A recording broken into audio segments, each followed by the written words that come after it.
let us hope that the Maliki government understands that there is a difference between terrorist activities, which are unacceptable, and the activities of his government, which are totally inconsistent with law and civilization. So, government troops to be openly killing people, as we just saw, is unacceptable anywhere in the civilized world, and that is a lot different than a terrorist attack. So we have a moral obligation today as people to call people to task and to find out exactly what happened. Mr. Carnahan, do you have an opening statement?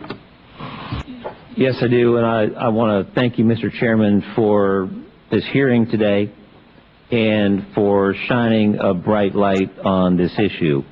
Also for leading our delegation recently to Iraq to meet with Prime Minister Maliki and officials there, as well as our own U.S. government officials, to really help get to the bottom of this issue. Thank you.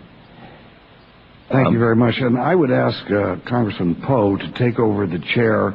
I've been called to the floor. I have an amendment on the floor that I have to take care of. I will be returning very shortly as soon as we do business. And Mr. Poe, could you take over the chair? And I'm sure you have an opening statement as well.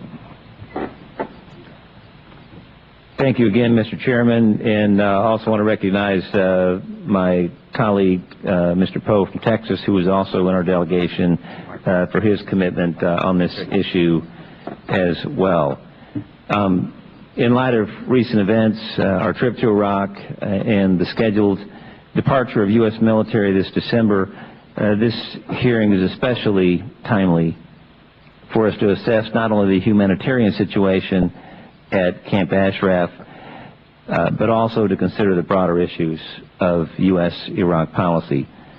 I'd also like to note that several Missourians are here today, including Mrs. Azam Shayari.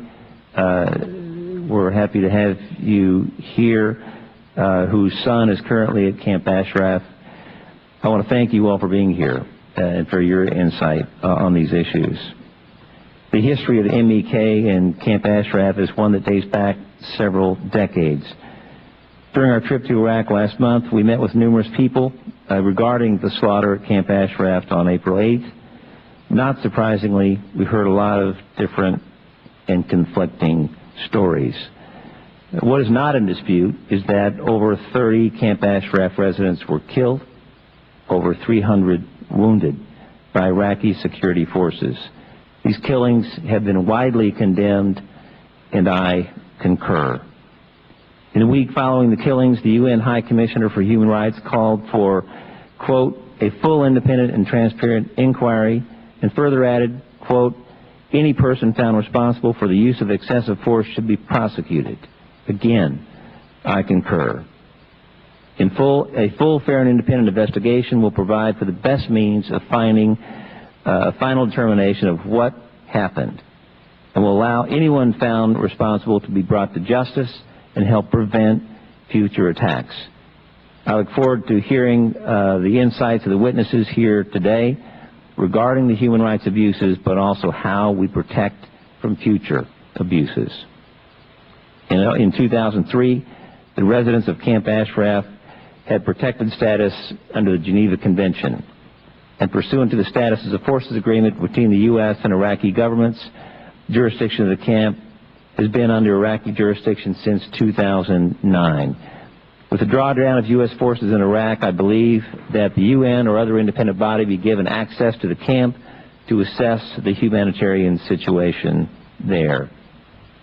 I'd also like to have the panel address the issues with regard to relocation of the residents. Is that an option or is it not? And also to look at the broader implications to U.S. policy as we shift from military to a State Department-led effort focusing on diplomacy and development. With that, I'm going to submit the balance of my opening for the record so we can shift our time for the witnesses. Mr. Chairman, I yield back. Appreciate the ranking member's comments. And likewise, I was